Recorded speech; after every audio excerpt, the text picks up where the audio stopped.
IPL Game 4. It's the Rajasthan Royals versus the Chennai Super Kings. 216 for 7. That comes from a game in Sharjah. Who would have thought that? I think that was a very, very interesting way how Rajasthan Royals approached their innings, especially Sanju Samson. My word, it was the Sanju Baba show tonight. Absolutely. He went out all guns blazing. I think so. Talking about Sanju Samson's innings, there are words which come to your mind. The basic adjectives lovely, amazing, elegant, classy, powerful. He's always a star in making. Yeah, He Ashit? scored the double century in the Liste game last year. So we all were expecting this type of inning will come from Sanju Samson. So yeah, definitely, all of us really enjoyed this innings from Sanju, and the shorter boundaries also helped Sanju. In fact, I thought that record was in danger today. Yeah, the 11 sixes, the most by an Indian batsman, that looked a lot more threatening to me. Definitely. The record is held by Murli Vijay even now. We all thought that Sanju Samson will break that record. But apart from that, he played really a gem of an innings. Full shots he played was really amazing to watch. It looked like as everything is so fine about that. When Sanju Samson bat, leave everything apart and just watch him bat. There's nothing better at the moment than watching Sanju Samson bat. In fact, we give the due credit to Sanju Samson, but I think the bowling lines to him were not something you do at this level. They were bowling full, which was not required at that time.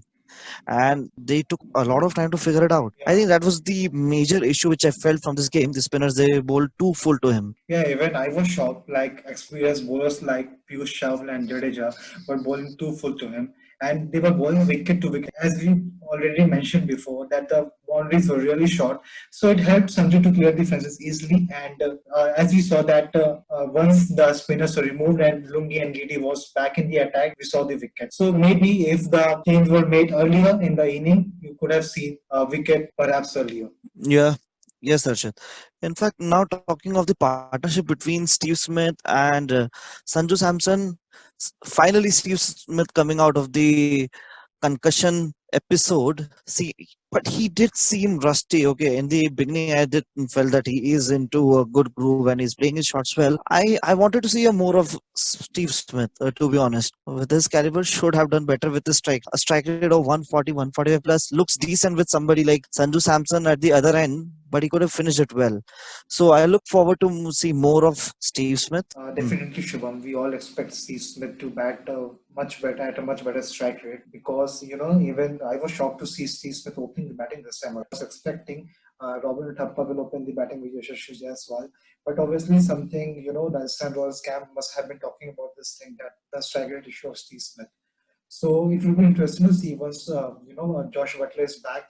Where will Steve Smith bat? Because you want to give opportunity to a youngster. So I don't think it will be fair to Yashasvi Jaiswal if you drop him after a game. So in case you don't drop Yashasvi Jaiswal, to be Josh Butler and Yashasvi Jaiswal. So then Steve Smith moves to 3, and then Sanju Samson moves to 4. So that disturbs the whole dynamic of the team. Either you have to drop Jaiswal and continue with opening Smith and Butler, or what else you will suggest? See, I don't see Uttapa opening the innings, that is for sure. But yeah, they will continue with Yashasvi as well to keep the left and right combination in. Once Josh Butler is in, the complexion of the team will change. The composition will change, considering the fact that we might have another player who's missing in the squad, and his name is Ben Stokes. Okay, so once Ben Stokes is in, they will have to go through a new set of permutation and combinations to get things right. Shubham, what do you make of the last over from Lungi and Giddy? Because it was a terrible over. First, mainly the first 4 deliveries.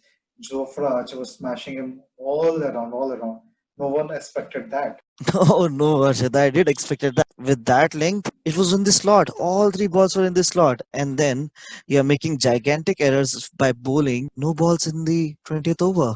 How would you do that at this level? It's not working out.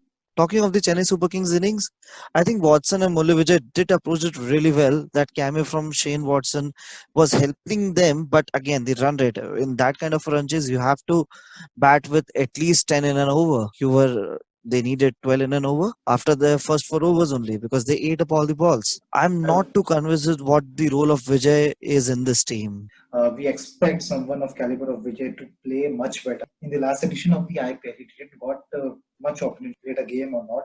But this time around, when Rana is not there, it's a perfect opportunity for him, to get his place back. The way he used to play in initial seasons of the IPL, he used to be the go-to man for Chennai. The way he used to open with Michael Hussey was something, was used to set a template for the other teams. I'm not sure whether Chennai will continue with him till what time. And as Ambati Raidu missed today, we saw Rituraj Gaikwad making his debut. Yeah, talking of that, I think that was a fine debut. You've got to give chances to the youngsters in the teams. That works fine to me. But what I see, I'm not too sure if Murli Vijay is making into the 11 after another game. Okay, because what I see is Ambati Raidu is opening the games for Chennai. I feel that. I feel that that's happening, and then it might be Ritu Raj Gaikwad would be a permanent member in the middle order. That's how I see it. Not sure how Chennai wants to approach it, but yeah, this is what I have in my mind for him. And talking about Sam Curran, man, he's having real great IPL. Means the first two games have been his way. In the first match itself, we turned the game by smashing some 15, 16 runs in Krunal's over. And today, though he didn't won the game for Chennai, but he took three crucial wickets and scored some 16 runs and five balls. What else do you expect of such young guy? What an addition he has been to the Chennai team. Yeah, he looks like the kind of light or the kind of energy you need in the squad. He and Jadeja, there are a few guys in the team who are capable of turning things around, and especially Sam Curran and the way he's been performing in the international circuit as well as the IPL. I see him going really far. Talking of somebody who should come up the order is MS Dhoni. Where is MS Dhoni? I just saw his post-match conference and he clearly said that quarantine didn't help much. So I think it's there in his mind, somewhere back on his mind. But the way he strike ball today, it seemed absolutely fine to me. He should have given him that chance to come up and express himself.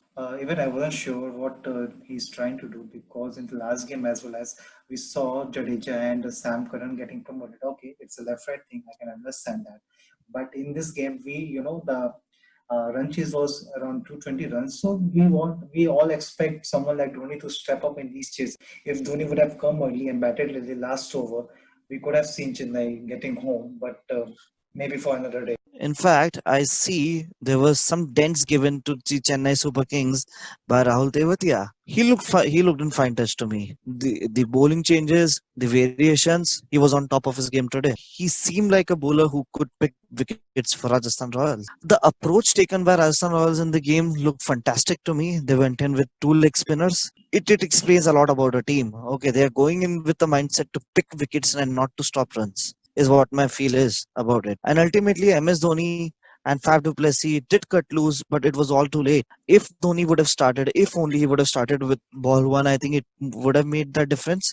They lost by 16 runs. That's basically 3-4 boundaries. I don't see it as a major hiccup for Chennai Super Kings, but yeah, they were not too aware of this game. They were not. They were a little late to react, I think. Yeah, the way Duplessis approached his innings initial 10 to 10, 15 balls, he was looking rusty. So I was expecting maybe even the last game he played like a run the ball inning. So I wasn't sure that that transition of this kind will be coming in this innings. I thought maybe Chennai will end up scoring 150, 160, but obviously the late flourish by Duplessis helped Chennai to score 200. Otherwise, it wouldn't have been possible to cross 160 even. Yes, and I think, as I said in the last podcast as well, he is taking up that role really well. What Suresh Raina was doing it for Chennai Super Kings. It's hard to admit, but yes, I don't think Chennai is missing that flavor, and they're missing Suresh Raina. Maybe in the fielding, yes, definitely, it's a big yes. That right arm off spin option they had, it could be that, but yes, as a batsman, I think Faf du Plessis has done a fair job till now. Agreed on that. Yeah, even on the field, Duplessis is doing a fair job. And with the bat, we also in the last game as well as this one, the way he was waiting for the slow runs and he was waiting in his crease and once the ball was there, he was smashing them all over the park. The way Duplessis played, obviously the target was real far, but it looked like okay maybe a six here or two maybe get Chennai home, but it was too far. And Talking to do about the Duplessis inning, he got out to Zofra Archer. What do you make of his bowling stroke? He bowled really well, mixing up his paces. He was bowling the cutters. So, what do you make of his bowling performance? Okay, I have not seen somebody who has a meaner line in terms of the bouncers. Okay, the ball he got rid of Faf du Plessis, that was a real mean shot and a quick Yeah. delivery to get rid of him. So he is on top of his game right now. Ultimately, 216 for 7, the first innings in 20 overs. You give those chances to the first team, and ultimately that was the result of today's game. Good win for Rajasthan Royals. A lot of positives for them coming up in the future games. Joss Butler coming in. On the other hand, it will be interesting to see whether Chennai will back Rituraj Gaikwad in the next game in place of Murli Vijay, because most likely Ambati Raidu will be back in the next game. Yeah. So that was all about today's game. Stay tuned for game 5. It's the Kolkata Knight Riders versus the Mumbai Indians. Sunil Narayan versus Rohit Sharma. See you there. Cheers.